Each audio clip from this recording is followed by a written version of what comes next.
Can you take the hit?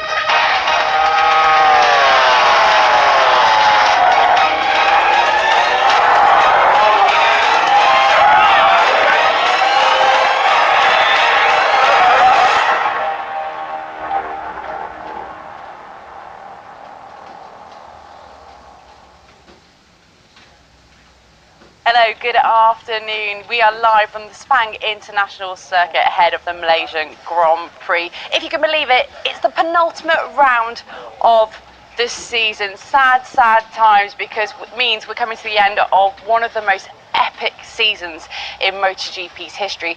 The good news is, though, there are 2 more instalments left and 2 world titles to be decided. It also means for you, Matt, that you get to stand along next to me for 2 more Thursdays. How excited are you about that? Of course, you can barely contain my excitement here, can I, Amy?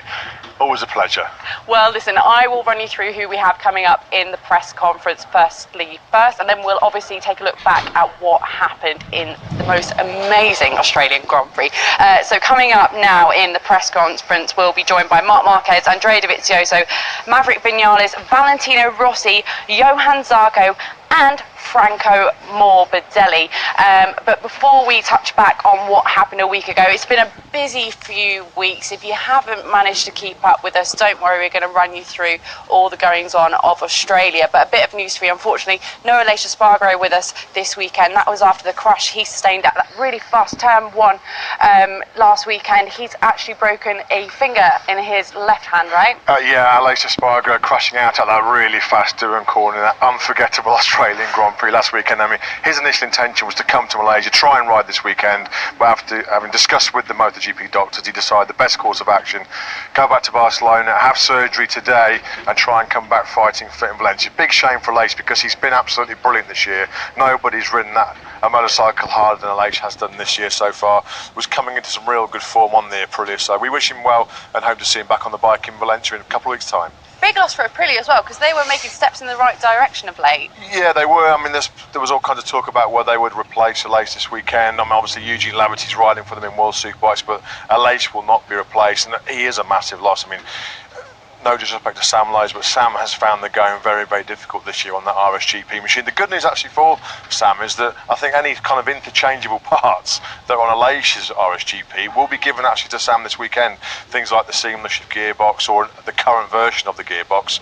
I think some bodywork, the fairing as well, the latest spec fairing. So, I mean, I guess you could say every cloud has a silver lining. I mean, of course, Aprilia and everybody connected to MotoGP would love to see Aleix here, but Sam Lowes may benefit from a few upgrades himself this weekend.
Mark a lot recently, so we'll leave Mark to last this time. And we'll start with Franco. This question is from Parijat on Twitter. We all know, as we've seen the last few years, how relaxed you are. But which race this season has tested your calm mindset the most? And how have you overcome these situations? Well, Misano, I think, was the toughest one. I was going good. I wanted to do a good result there, but then I woke up in the morning and it was raining, and I said, well, hopefully it's gonna be okay.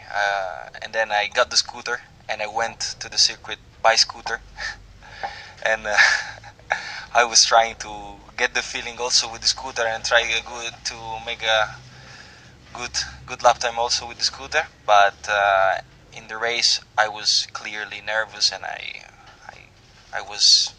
don't know where I was, and I got 3 seconds in 3 laps and then I crashed, obviously. Thanks, Franco. Thank you. Next question is for Johan. This is from Harlandy on Instagram. Based on your 2017 experiences so far, which rider is harder to overtake, Marquez or Rossi?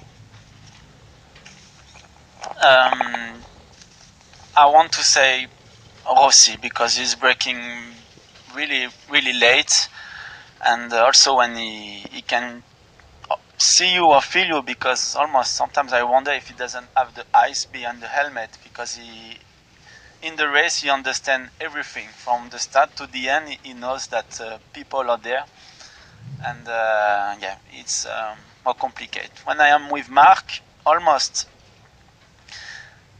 I think if you go and you try to overtake, he will not insist, because he knows he can beat you after. Like maybe he has more margin to be faster, so he is more confident, and he let you go because he say you can go, I will overtake you after. But Rossi is fighting and he say no. Thanks, Johan. Next question is for Valentino. This is from Ratin Dum on Instagram. How often do you make or receive phone calls from your mother or your father after your races? So during the weekend, I always speak with my father and Grastian and my mother, but usually I write, and after the race, yes, one call from Stefania, one call from Grastiano, usually, yes. Do you get any advice or anything from your father? I have more advice from my mother. Also, if we're speaking about setting or front suspension, tire choice, my father less. Thanks, Valentino. Next question is for Maverick. This is from Calvin on Instagram. With all the pressures of being a MotoGP rider, do you sleep well the night before a race?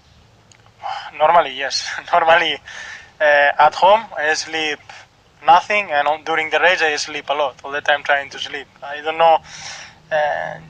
Normally I'm really relaxed during the weekend, and I feel good, and I sleep quite a lot. Okay, thanks, Maverick. Next question is for Dovi. This is from Dave on Instagram. Other than riding bikes, what is your go-to thing to cheer you up on a bad day? What do you go to do to cheer yourself up on a bad day? No rude answers, please.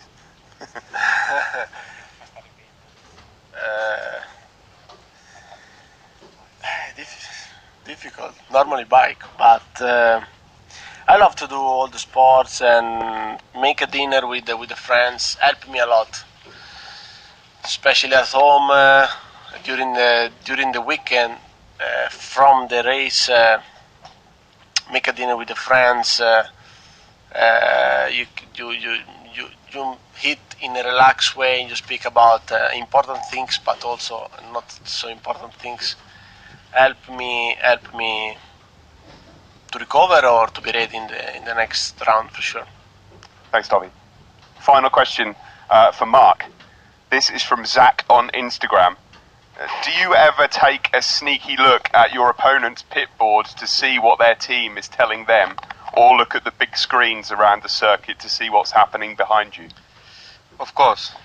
I mean, during the race, just I'm watching the other pit wars. My one, I only watch the last 10 laps. Always I'm trying to understand what they say to them. To Valentino one, always there, break, like BRK, I don't know what means, but always there is something special there. Also to Maverick, but now also they change because they start to have some message on the screen, so more difficult. And yeah, about the screens, also you're watching a lot. I mean, in Phillip Island, for example, I was watching on the screens to find where was Dobby, because I didn't realize. I watched behind to understand, and sometimes you have another information. Thanks, Mark. Thank you, guys. Gentlemen, thank you all very much. We could just stand for the photograph, please. If everybody could sit down while we just do the picture. Thank you.